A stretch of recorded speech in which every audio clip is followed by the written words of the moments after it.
Since retiring from a career as a teacher and mental health therapist, Bonnie is working at the local, state, and regional level through her work with the League of Women Voters to increase public understanding of the water quality and quantity issues facing us. Bonnie is a founding member of the League of Women Voters of Joe Davis County. She's its current president, and she also serves on the LWV Illinois board. Understanding that water issues don't stop at political boundaries, she spearheaded efforts to organize the League of Women Voters Upper Mississippi River Region Interleague Organization, better known as UMR. The UMR chose nutrient pollution as its action focus for its first 2 years. Its 60-member League of Women Voters in the states of Illinois, Iowa, Minnesota, and Wisconsin are now spreading the word, growing collaboration, and focusing on action to address this issue. And then Beth Baranski. Over the years, Joe Davis County resident Beth Baranski has used her architectural education and her research, writing, and facilitation skills to promote thoughtful community development. She was Galena's development director in the early 90s and later a partner in Notice and Baranski Incorporated, a community development consulting firm specializing in planning and grant writing. Beth was involved in flood mitigation planning for Northwest Illinois following the 1993 flooding, Joe Davis County Comprehensive Planning, Joe Davis County Greenways and Trails Planning, and various municipal planning and infrastructure improvement efforts in the area. A member of the League of Women Voters of Joe Davis County, Beth is currently serving as project coordinator for League watershed planning projects. There That's you have us. it. That's you all. Yeah, and what we're going to do today is we're going to be a little bit of a tag team and just go back and forth and tell you how we got involved and how we ended up here today. So I'm going to start a little bit with our league story. 35 years ago now, a little over 35 actually, a woman from Oak Park, Illinois, moved to Galena, and she had a little shop a few blocks from our house, and I would stop in her little shop with our 3 kids, and actually, did we have 3 kids yet? Yeah, 3 kids, we did already. And one day she said, would you like to start a League of Women Voters in Galena or Joe Davis County? And I said, well, I guess. All I knew about the League was that it used to sponsor the TV debates, the presidential debates. A lot of people wish they still did. But anyway, I said, well, yeah, that would be fine. So we decided that we would call a meeting.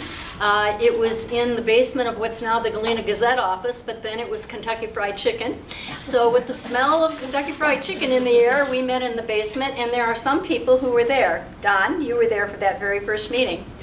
And at that time, to start the league, you had to have at least 40 members. You had to do a Know Your County booklet. You really had to do a lot of things to be a full-fledged league, and we did that. And so within a couple of years, we were the League of Women Voters of Joe Davis County, which also made us then members of the state league, made us members of the national league, okay? And we learned about really what the league is all about. And, as I said this morning, the idea is that in a democracy, the role of citizen is really, really important. You need to be informed, you need to be active. If we are to be self-governed, we can't just leave it up just to the legislators. We need to be involved as well to look at, the challenges in our communities and to do things about them. Interestingly, one of the topics that Marge Hospodar, this founding member, was most interested in was water, because she had come from Oak Park, and there were all sorts of issues about water management, in the suburbs. So she said, we need to do a groundwater study. And a lot of things happened because we can only take positions on issues on which we have studied and taken a position. We can only take action on those.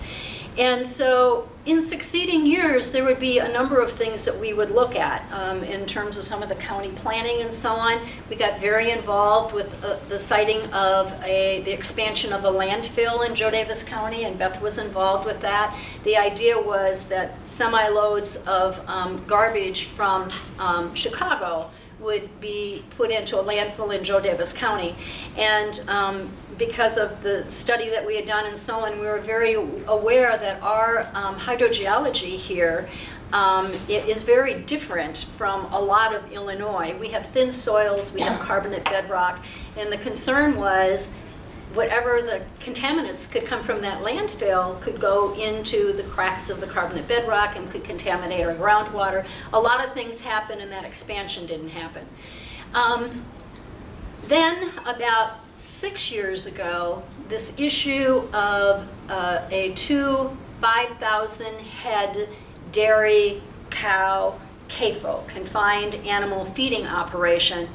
There was it's actually the family who kind of moved from California, the Boss family, and they are doing these large dairies kind of all over the country. And I have to say the divisiveness over that issue just kind of tore the social fabric of the county apart. And what we could see was people couldn't really talk about it. You know, people would say, you know, there are things I want to learn about this and I want to ask people questions, but when you do, it's like, you know, people were down your throat because it was very divisive. Families were divided, neighbors were divided, a lot of people were divided. And I became president of the league, and I said, I think we should look at this issue. And the first year I said that, people said, don't touch it with a 10-foot pole.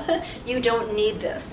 So, okay, well, the second year I said, if there's any issue that's this divided, isn't this the kind of thing that the league should wade into? Because we do study the issues from all different perspectives. And so we did head headlong into the controversial issues, and we put a one-day seminar together.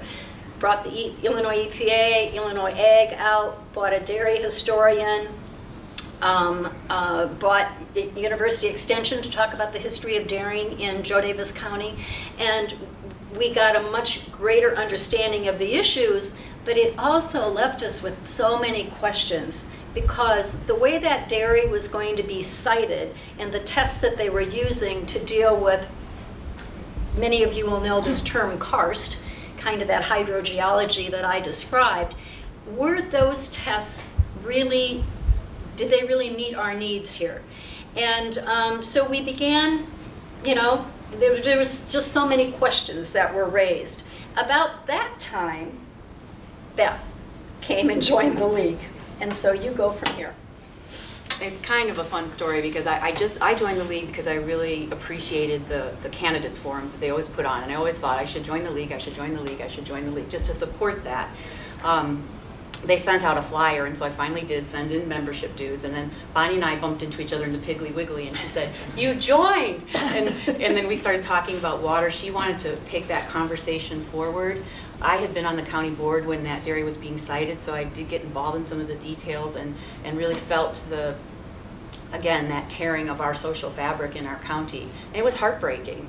And that situation played out, but we were sort of left with this divided community.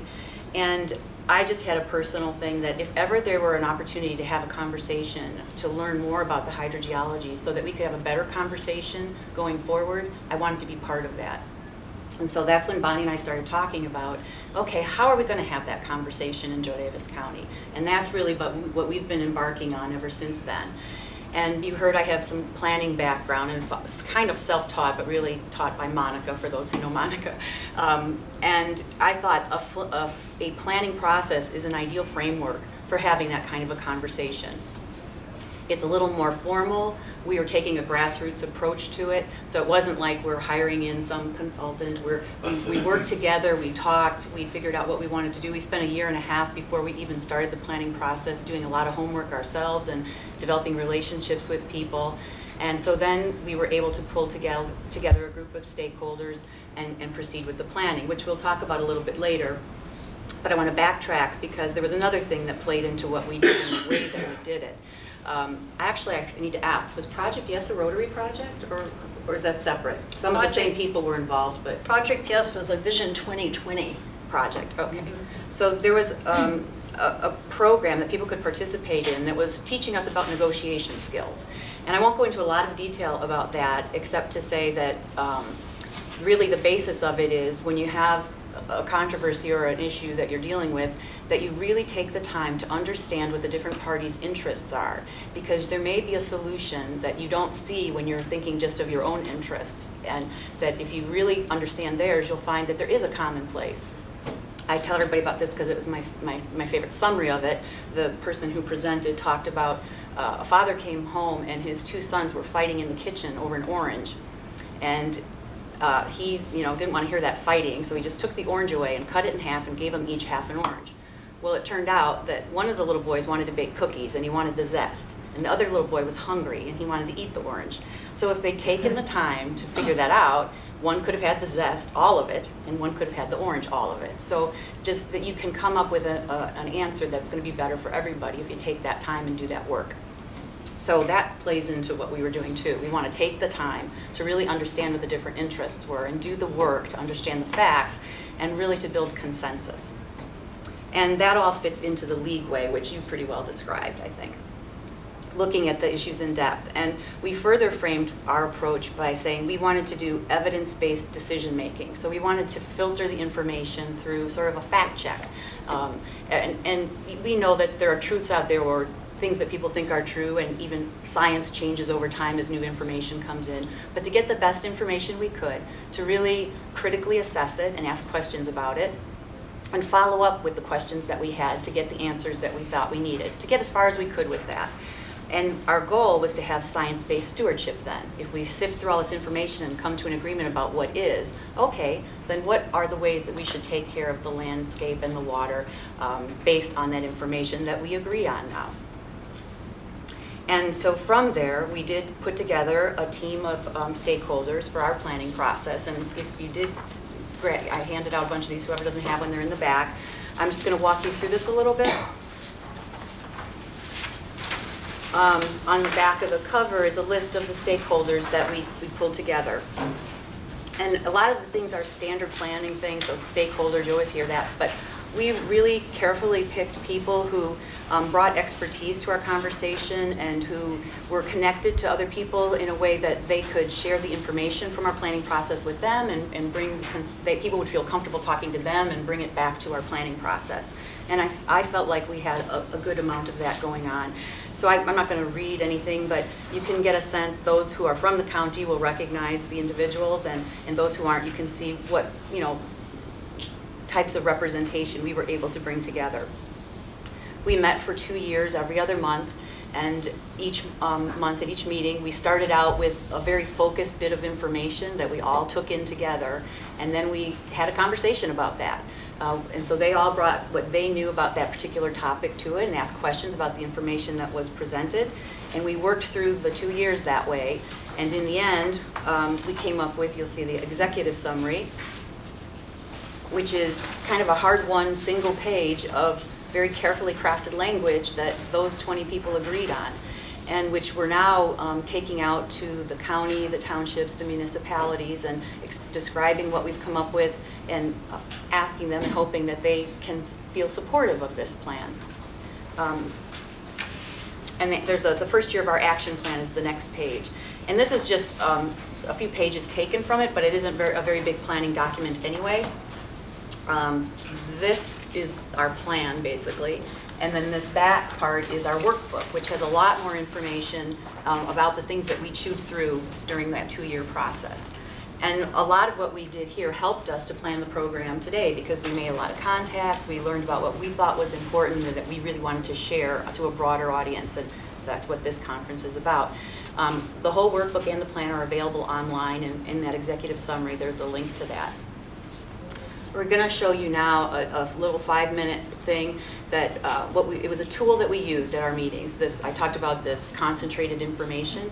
We created their like PowerPoints with a voiceover, and then we tried to keep them at 5 minutes, but a lot of them went over. But the idea was it's somewhat subjective because you know, if you're doing research and pulling things together, you're making choices about what you put in there. But it was an attempt to look out there at what was pertinent and put it into one place in this tight time frame so that we could then start talking, you know, stimulate a conversation basically at each of our meetings. This is the one that we did at our first meeting. It's called Why Do Watershed Planning? And it's just was meant, I guess, to launch our planning process. And so I'm just going to share that with you as an example of what we did. It's going to just take a few minutes to warm this up. I might also just point out, we went through a lot of different documents, and I'm just going to whip through these real quick. Some of this. We went through the Illinois Nutrient Loss Reduction Strategy. We learned about that. We went down to some of the task force meetings and participated, so we really got involved and tried to understand what that was about. We had Mark David, who did the science assessment, was one of the scientists you talked about. We had him like Skyped into our meeting, and we asked him questions and learned a lot about how they came up with the science for our county. So, and it was very interesting because it isn't always what you think it's going to be. So we learned a lot with that. There was a rapid assessment done of the apple plum, which we're part of, so we took that in. The county's hazard mitigation plan, a lot of the stormwater management issues get identified here, and projects and infrastructure problems that are in our area. And then, of course, we're following the EPA setting total maximum daily loads on some of our impaired water bodies in the county.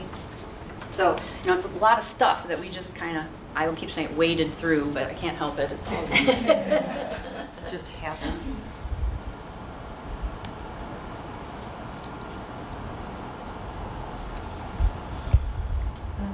It's kind of up there, but that's all right. Go with that. Why should we be interested in creating a watershed plan for Joe Davis County? A planning process is a time to gather and evaluate available information. It's a time to build consensus around ideas, set goals, and come up with projects that will help us to meet those goals. Planning is an opportunity to consider our time, energy, and money resources, and to target the projects we feel are the best use of those resources. Planning is a time to pause and reflect. And with watershed planning, our reflections will be focused on water. But why? One good reason is that our bodies can't function without it. It's said that a person can live 7 weeks without food, but only 7 days without water. The adult human body is composed of something like 50 to 75% water. A newborn baby is 80% water. 71% of the Earth's surface is covered with water. We're dependent on water to survive, but because of its apparent abundance, we tend to take it for granted.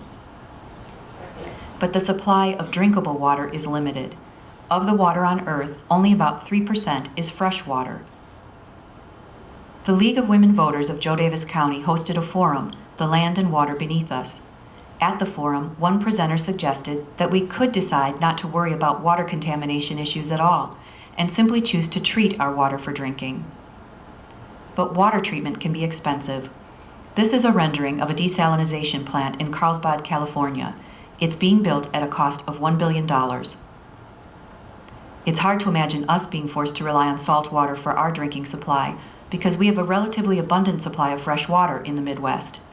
The Mississippi River watershed drains over 40% of the contiguous United States, and more than 50 cities rely on it now for their water supply. The Great Lakes contain 20% of the Earth's fresh water supply. In the 1980s, there were proposals made to pipe Great Lakes water to the Southwest, but these were dismissed due to the costliness, difficult logistics, and strong objections from Great Lakes states. Piping water long distance may seem far-fetched to us, but it is being done. To our west, the Lewis and Clark Regional Water System of Pipelines is now under construction to provide water from the Missouri River to 20 communities. This project is behind schedule and over budget. In the long term, our water supply will be affected by others as well as by our own actions. To our east, for example, McHenry County's water supply is being impacted by the drawdown resulting from pumping in the Joliet area. McHenry County recently completed an extensive project to document water availability relative to historical levels, and also created a computer hydrology model to allow them to predict impacts of future use. They will simulate different options for groundwater development and use the models to help them make decisions about where and how much they pump to ensure an economically sustainable water supply well into the future. If we agree with Ben Franklin, we may want to understand and evaluate the quantity of water we use, as well as our activities that may affect water quality. The steep slopes in Joe Davis County make stormwater management difficult. The county's 2013 Hazards Mitigation Plan notes that severe storms are the most frequently occurring natural hazard in the county. The flash flooding event in July of 2011 caused significant and devastating damage. Over 20 inches of rain fell within an 18-hour period, resulting in the loss of 2 lives and over $8 million in property damage. By managing stormwater runoff, we can reduce contaminants polluting our waterways, soil erosion, and in large storm events, infrastructure damage and loss of life. Are there things we can do to reduce the negative effects of droughts like that experienced in 2012? Surface water can contaminate groundwater. Abandoned wells and mines, sinkholes, and bedrock fractures can provide direct conduits from the surface to groundwater supplies. Joe Davis County has 2 Superfund sites known to affect water quality, a portion of the Savannah Army Depot and the Bouch Gray Mine. Lakes and rivers that don't meet water quality standards for basic uses, including aquatic life, public water supply, swimming, recreation, fish consumption, and/or aesthetic quality, are considered impaired. Joe Davis County has several impaired water bodies, shown here in red. The EPA is now setting total maximum daily loads for impaired segments of the Galena and Sinsinawa rivers and for Frentress Lake. In addition to the County Hazards Mitigation Plan, Joe Davis County's comprehensive plan identifies the need to address water resource issues. Whether we become knowledgeable and proactive about our water issues or not, our area may be affected by others who feel this is important. For example, Illinois is now completing its nutrient loss reduction strategy with a goal of reducing the amounts of nitrate and phosphorus lost through drainage into the Mississippi River by 45%. A regional water supply planning effort for the Rock River region is being initiated that will include our area. We may want to understand and possibly become engaged in these types of efforts. Finally, some actions that need to be taken to protect our water resources will likely require money. It's generally easier to obtain funding for projects that have been included in a plan that documents consensus. Building consensus is also important for the implementation of the plan. Over the past year and a half, we've been approaching the planning process through the idea of science-based stewardship. By coming to consensus about the known facts about water issues in our area, we'll improve our chances of collaborating to steward this important resource. These are some of the reasons it may be important for us to create a watershed plan for Joe Davis County. What do you think? So we had a series of those, and they ended with that same thing, and that would just spur a conversation to start. So this morning we talked a lot about that phrase that was taken from the America's Watershed Initiative about spreading the word, growing collaboration, and taking action. So as we did this process, we found that we were doing a lot of things that did those 3 things. And so we're going to share some of them with you.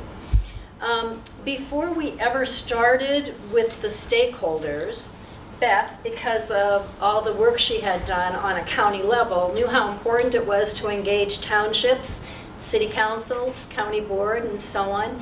And she suggested that it would be good to go to all of them and tell them about what we were going to do, but we also decided we were going to devise a survey.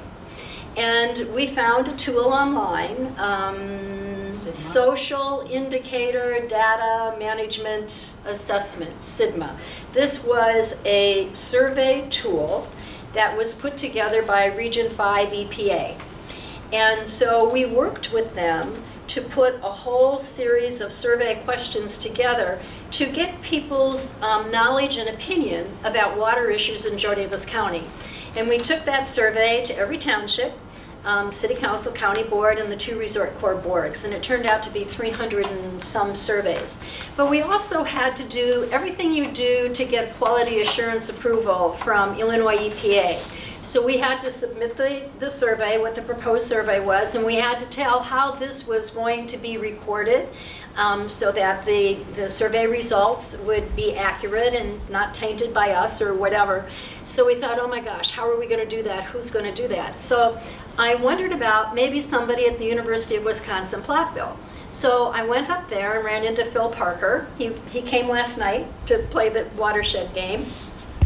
And he said, you know what, we can make this a work study project for our environmental engineering students. And so that was the beginning of our relationship with them. We had a nice young man who did that data input until he graduated this December. We had hoped we'd be finished by this December, but we didn't get back to all the townships. Because now we're going back to all those same boards and townships and having them take the survey again. And we're comparing. After 2.5 years of all of this, have people's opinions changed? Has their knowledge changed? Ours did, I know for sure. And so now we're going to be able to compare those results. But this is also a tool to be able to show the granting bodies, an Illinois 319 grant, or we've gotten some things from One Mississippi, for example. This is just a way that we can show how we've gotten the consensus of the community and what we've done. But the bonus of the environmental engineering students is, lo and behold, they do project planning. So I'll show you.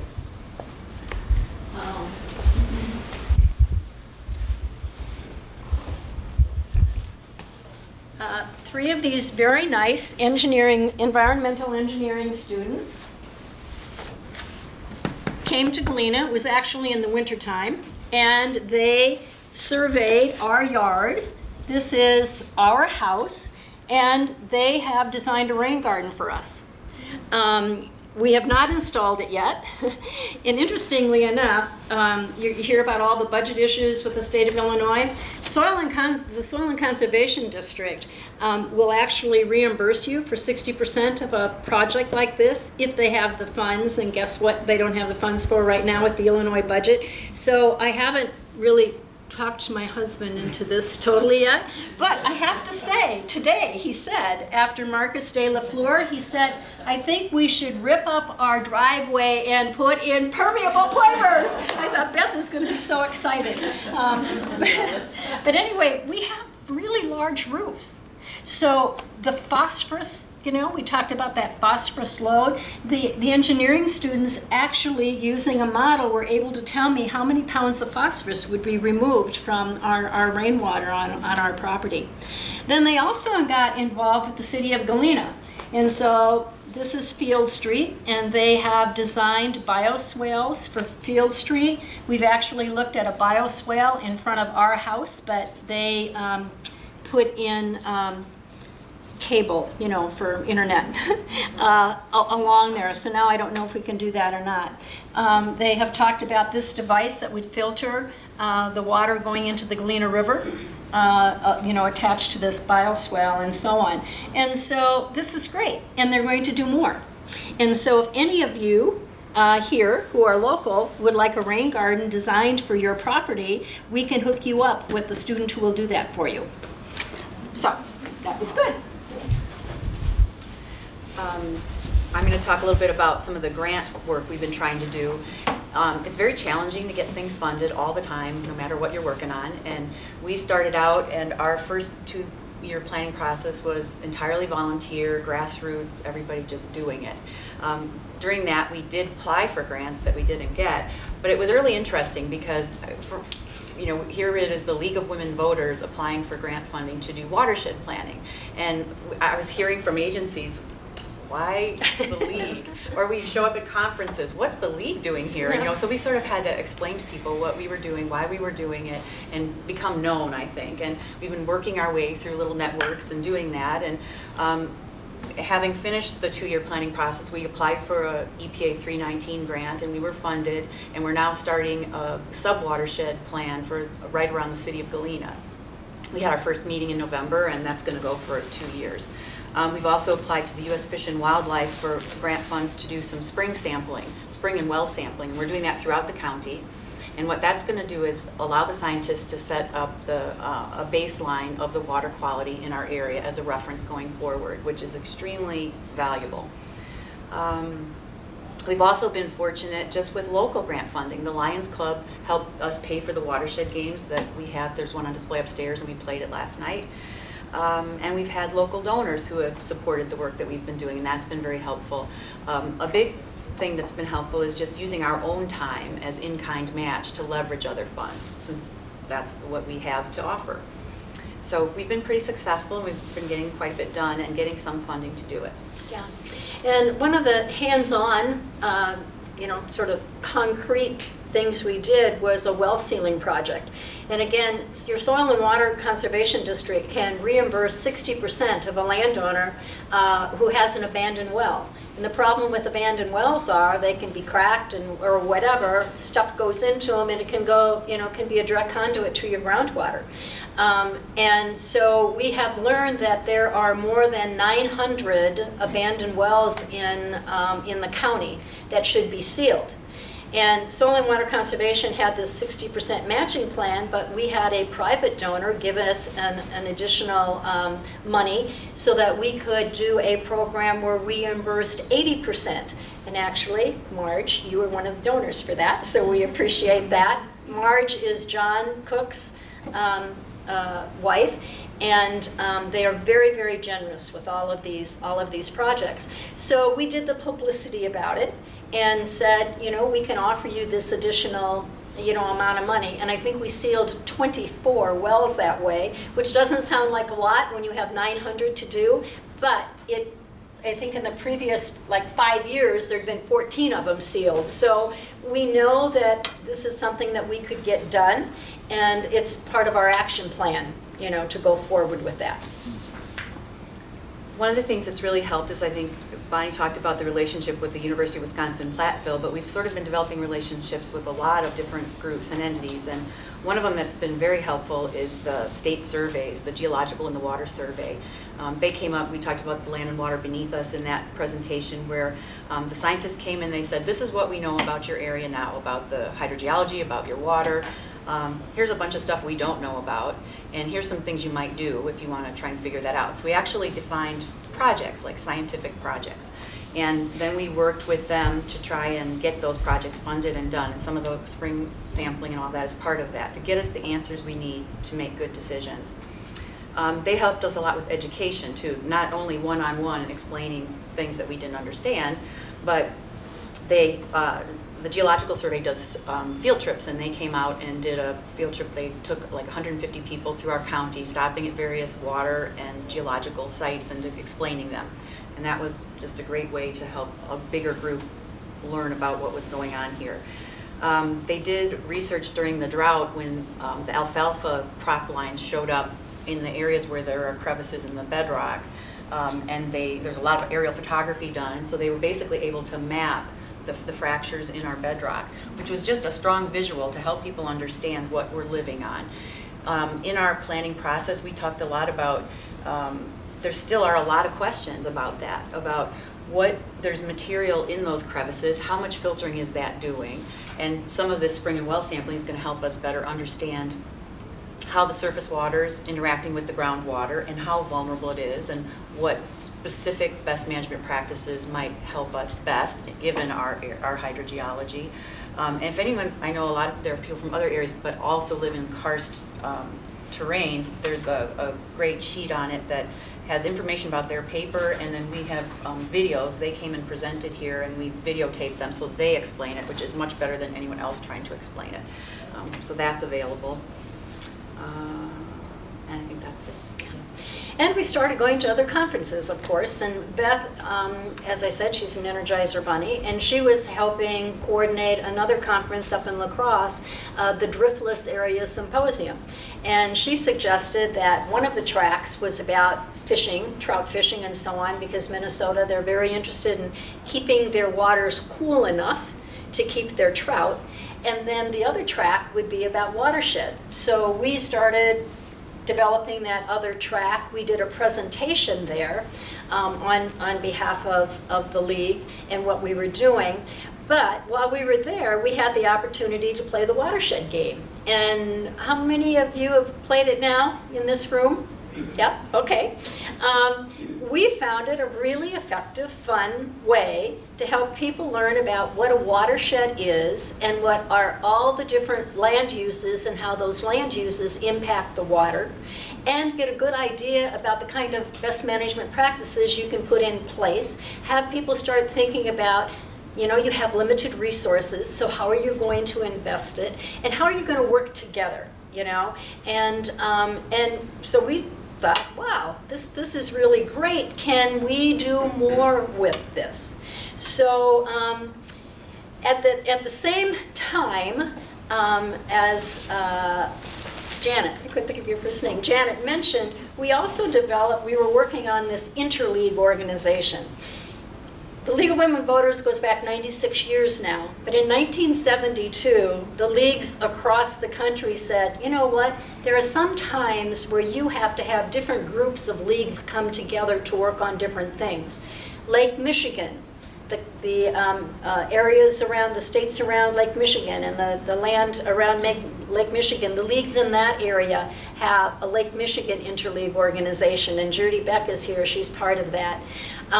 Chesapeake Bay has an interleague organization. San Francisco has an interleague organization. So leagues and communities all around. And we thought, Lake Michigan has one. Maybe they'll come out and talk to us. Maybe the Upper Mississippi River Basin should have one too. So we spent a year organizing this interleague organization. You know, and we talked a lot about the Mississippi River Basin. This is the Upper Mississippi River Basin. And all of these are League of Women Voters chapters. If we put all the Rotary chapters here, there'd be oodles more than league chapters, you know. But anyway, these are the leagues. So now all of these leagues are members of this ILO we call the UMR, okay? And all of us are kind of working on these water quality issues, quantity issues, you know, regional issues in our own leagues. At least we're working on it, trying to do that. And there are, you know, members of leagues from, you know, several different areas here today. So that's what we're doing with the ILO. And we decided that this watershed game might be a really good organizing tool because it's something you can do in 35 to 45 minutes. You can bring people together. What we've learned is the people who know a lot about these water issues are kind of excited because they say, what a nice way to get people engaged. And the people who don't know anything about the water issues say, wow, I learned a lot playing this game. So everybody seems to be kind of happy with playing the watershed game. And it's fun, and you get chocolate. And because you're here today, I brought the extra chocolate. So you all get a treat. This is the money you invest. Your team invests their money by investing their chocolate. So anyway, when you go out the door, you're going to get one. So what we're thinking with this watershed game is this might be a nice tool to use as a model with the Rotaries. So a Rotary could do a introductory program at one of their noon meetings or breakfast meetings or whatever it is. It might be a voiceover like the presentation that Beth did. It could be that Pollution and Solutions movie we saw last night. That could be something. But then the invitation would go out to say, okay, Rotarians, why don't you join us in playing the watershed game? But to do the watershed game, you have to be trained as a facilitator. So last October 24th and 25th in Galena, we trained 47 facilitators. 30 of them were from Joe Davis County, another 17 from around the other areas in the basin. And one Mississippi, you heard from Brooke this morning, one Mississippi has just given us another $4,200 to do more facilitator trainings and to purchase more games. We've gone to the Mississippi River Museum, and they have purchased a whole set of games, river, lake, stream, and there's a classroom version. And they are going to do facilitator trainings for classroom teachers, a one day in a week of training they do with teachers in June. So again, all of these things are ways that we are spreading the word, growing the collaboration, and then focusing on actions. From that model of a program, play the watershed game, we're thinking, will there be other people who might want to do the kinds of things that Beth and I are doing?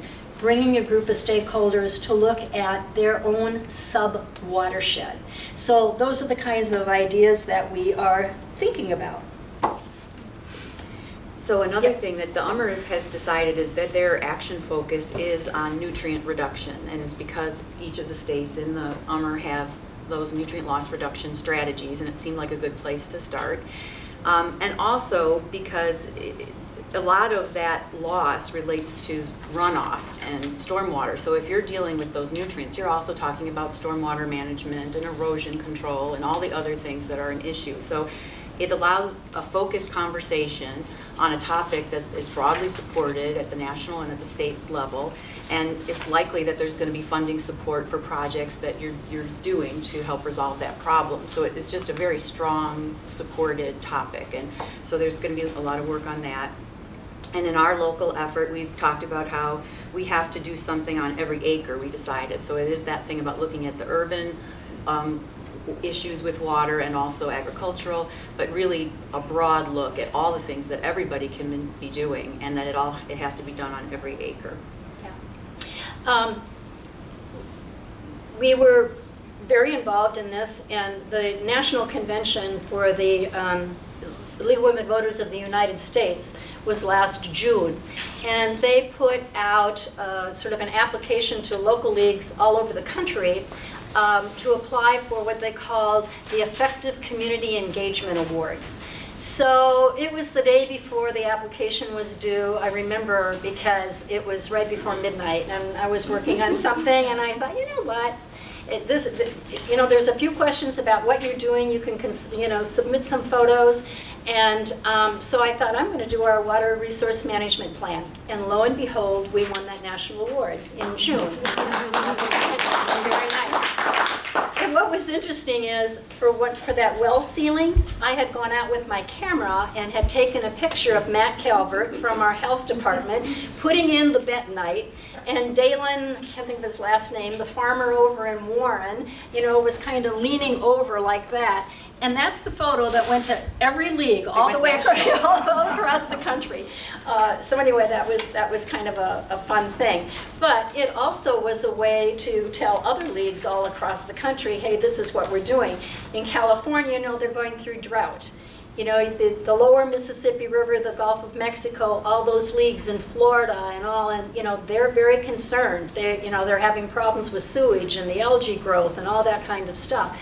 So, these are problems that are, really going all over. The infrastructure problems in Flint, Michigan. So wherever those leagues are now, we hope that this is also a model for them to be looking at their local watersheds. I guess you may have noticed that things get a little partisan in our country. There are very bitter divisions, and sometimes it seems like it is just impossible to have conversations about these issues and to bridge the differences enough to find common ground. And I have to say, that's been one of the most fulfilling things about this.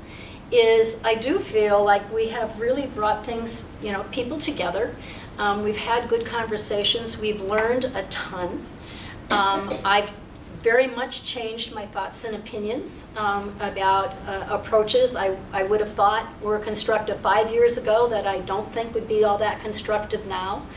And it's just a very rewarding part of this work, and I think it is really, really, really important for our notion of democracy and for preserving our natural resources in the public interest. So now it's going to be your turn. Mm-hmm. We've had this framework. We want to know what your ideas are about how you might want to be involved in spreading the word, growing the collaboration, focusing on action in your community, in your backyard, whatever it might be. And we're actually going to record that. Do we have the phones down here? Yeah, Janice, you want to do it? Yeah.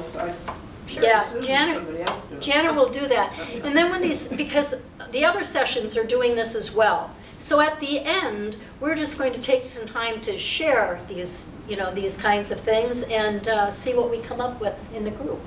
So, any ideas? And if not, what you would do, what you think could or should be done or might be done. Yeah. What would be a good idea in all those categories. Mm-hmm. Yeah, Judy. Why don't you stand up and introduce yourself and talk a little bit about. Hi, I'm Judy Beck, and I'm on the board, and I've been involved in environmental issues for a number of years. And in full disclosure, I did work for Region 5 US EPA for a while, and watershed planning and training was part of what I did. Can those in the back of the room hear Can you Judy? hear? Okay, great. So one of the problems is that step number one is usually brought about by a crisis, because suddenly people realize, oh, there's a CAFO coming to town, or there's a landfill, or some type of an industrial facility. And so then they come to US EPA and say, all right, now what are you going to do about it? And what US EPA and Illinois EPA have done is that they have set standards. The facilities will have to get permits, and from time to time they will have inspections. But what people forget to realize until they start going through this process is that the land use decision is really a local authority decision. And it's not the federal agencies. We're there to say, or the federal agencies and state agencies are there to say, if you're going to have this kind of a facility, this is how it needs to function well within the regulatory parameters that have been set. But where it goes is really up to the local officials.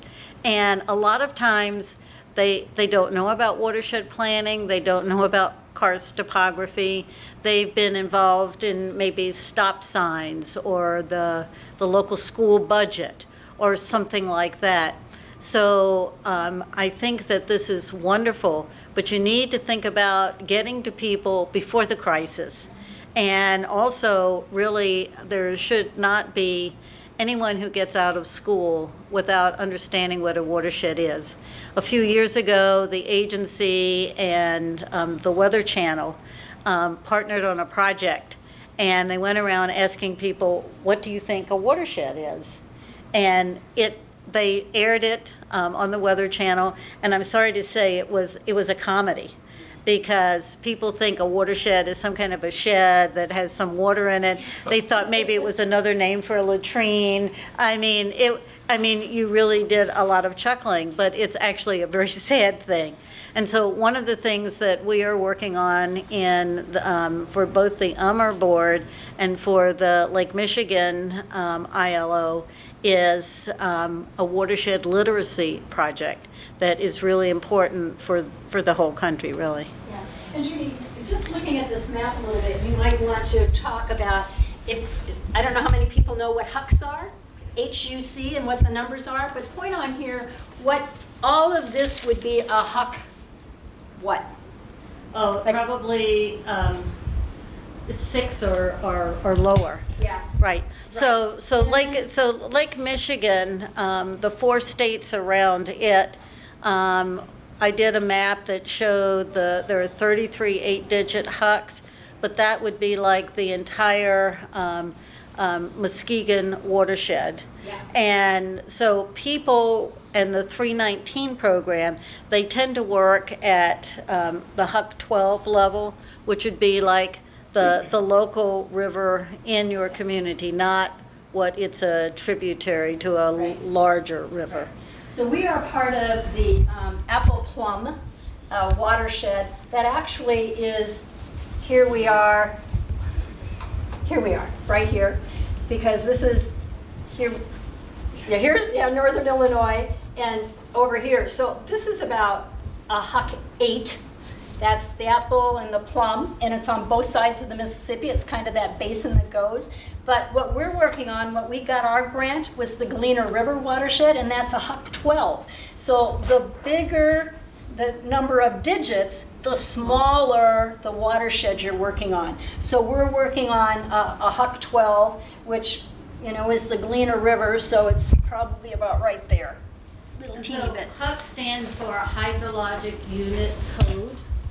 And it was a project between US EPA, the US Geological Survey, and then all of the states to come up with a common numbering system so that if you want to, you can go online, and if you know your HUC code, then you can find out all kinds of information now because the agencies have come together on this.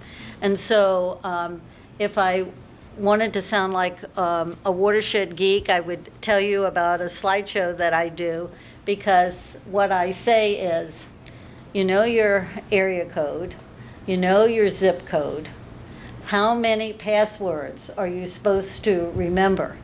But do you know your HUC code? Because it is not only the identification of where you live and how the water flows, but it's also your password to being a steward of that particular watershed. And with our HUC 12, the Galena River, we are on the impaired body list. The EPA, it's called the 303 list, which really, I guess that's cooperative between the federal and the state. The Clean It comes Water out. Act, and the states have to monitor and then report if there is an impairment. And then the only way to get off is to do a total maximum daily load study, a TMDL, so that you have a good definition of what your problem is, and then you begin to improve it and get rid of the impairment. And so we found that in the Galena River, there are two areas. There's PCBs, there's excess zinc, sedimentation, Fecal coliform, yeah. and bottom deposits. Yeah, the deposits on the bottom and E. coliform. Now, these are the areas in Galena that we are inviting people to canoe and to paddleboard and to fish and all of that kind of stuff. So, you know, we want that watershed, you know. We want the Galena River to be, you know, fishable, and we want it to be, you know, swimmable, because we are encouraging people to, you know, do that. And we don't get our drinking water in Joe Davis County from any surface water. All of the, I think every community and every residence in Joe Davis County, their drinking water comes from the groundwater. It's all wells. We all, you know, community wells or whatever. So just one last comment. The 1972 Clean Water Act said that by 1987, all rivers and streams and lakes in the United States should be fishable and swimmable and drinkable, and we haven't made it yet. Yeah. I know, I keep complimenting you guys, but this is so sophisticated what you're doing, and it's so amazing, and I hope that you can continue to replicate it. And I think today in our politically divisive atmosphere, focusing on water and focusing on it the way you guys have gone about focusing on it is not only the best way, I think it's really the only way that we're going to make progress on some of these issues. And I say that because I believe, and I think all surveys show, that all citizens care deeply about clean drinking water. And you just saw that Illinois passed, you know, clean, you know, no lead in school drinking water act, I forget what it was, 108-1. Okay, so I mean, there is bipartisan support for this, and the way we're going to continue to build trust and make our government function as citizens is to find things that we are united on, that we can work together on and make progress together on, and that sets the stage for working on other things. I can't imagine Tammy Baldwin in Wisconsin, the senator, or Ron Johnson, the senator in Wisconsin, disagreeing about whether or not Green Bay, water from Green Bay that people drink out of Green Bay, should be unclean and unsafe to drink. So I think that there's a real political opportunity for us to focus on clean water. And I think your partnership with Rotary, whether it was by design or just by convenience, I think it's brilliant because Rotary is highly respected. It's national, it's international. It's comprised of all kinds of people, pillars of their community. The league has a long, stellar reputation, and I would encourage you guys to continue promoting that relationship throughout the upper Mississippi River Valley, because what you're doing is it's necessary for the ultimate action to take place. If we're ever going to have, through voluntary compliance or through some kind of regulatory threat with incentives and sticks, ultimately all this, if we're going to reduce nutrient loads in waters, it's going to mean that certain actions are going to have to be taken somewhere, and the only way that those are going to be taken somewhere, and the only way we're going to have the resources, the money to do those things, is if there is consensus and support at the local level. So I love what you guys are doing other than being a massive cheerleader. I think it's great. We'll get letters. Yeah. For your cheerleading sweater. I thought it was interesting with Val Johnson and looking at this at an international level. If you can go online and you can find out where the nutrients in the water are too high, and we know, the Gulf of Mexico, parts of the basins. But if you look at Africa, for example, you find there's very little fertilizer use there in Africa. If you look at China and you look at India, you find some real problems because lots of times, first of all, millions of people died of starvation in China in, I guess, the 1980s or whatever. And then when they started using the fertilizer, very often the farmers there also have businesses or whatever. And it was like, well, if I sprinkle this on and it does this much, then I'm going to sprinkle this on because this is going to be great. And now there are whole lakes that are dead.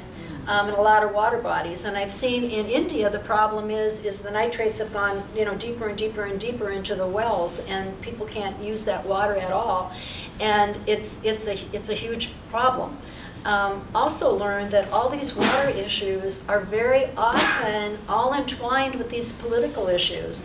The Israeli-Palestinian issue, a lot of water rights issues.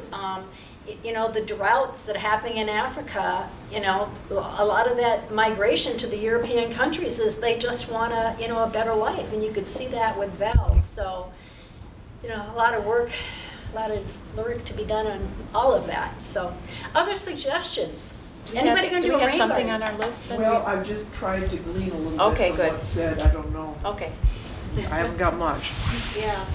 It seems like getting everyone to understand karst, assuming that it's where you are, knowing that, because that's a fact, you have it or you don't have it, and then understanding what that means, which is also factual, saying it's not fair doesn't matter, that would be a real kind of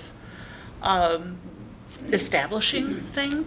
So, I don't know, I'm just way thinking out loud, bad ideas, good ideas build from bad ideas, but there's a lot of, we have safe houses where kids go to learn how to get out of fires, and they're like real, like houses that are really skinny, and people drive them around with their pickup trucks and stuff like that to fairs and different things. And that would be kind of cool if there was like a karst Model thing. Yeah, like a karst plinko game, and you could pour things in and see how it goes down into the groundwater and things like that. Well, I have seen one that's like a marble game that you try and get it through, and you don't know, you're trying to get it to come out a certain way. So the people have tried, it's a weird thing though, even the 3D drawings where they try and show what it looks like, there's some that are better than others, but it is a hard thing to explain and a concept to understand. And even this is like a little thing, but the term aquifer, I always thought it meant a big blob of water somewhere, not the rock body that's the water can be within. Just weird little things like that if you don't understand that, a basic concept of an aquifer, then there's a lot you don't understand. And there's nothing really to talk about. And there's some great aquifer models. We've talked about having a karst model, aquifer model done, and we talked about, if we ever get it to work out, but actually using local rock, having it cut and put in there so it actually looks like our area. You can get these aquifer models, but they're usually sand, and so to get something that really looks like our area and shows what we might experience here. And then you pour colored water and people can just start to see, oh, it's rock with holes in it. Yeah. You know, one of the analogies for aquifer that I found really meaningful is that rather than like a bowl or something, it's more like an egg carton. And so you could have one part of your aquifer, one little cup there, where it could be fine, and then it could just be a few miles away, and in another cup, it could be depleted. And when you start looking, again, this is something that you can go online and see, water shortages or groundwater shortages in the United States. You will be very surprised the things that come up.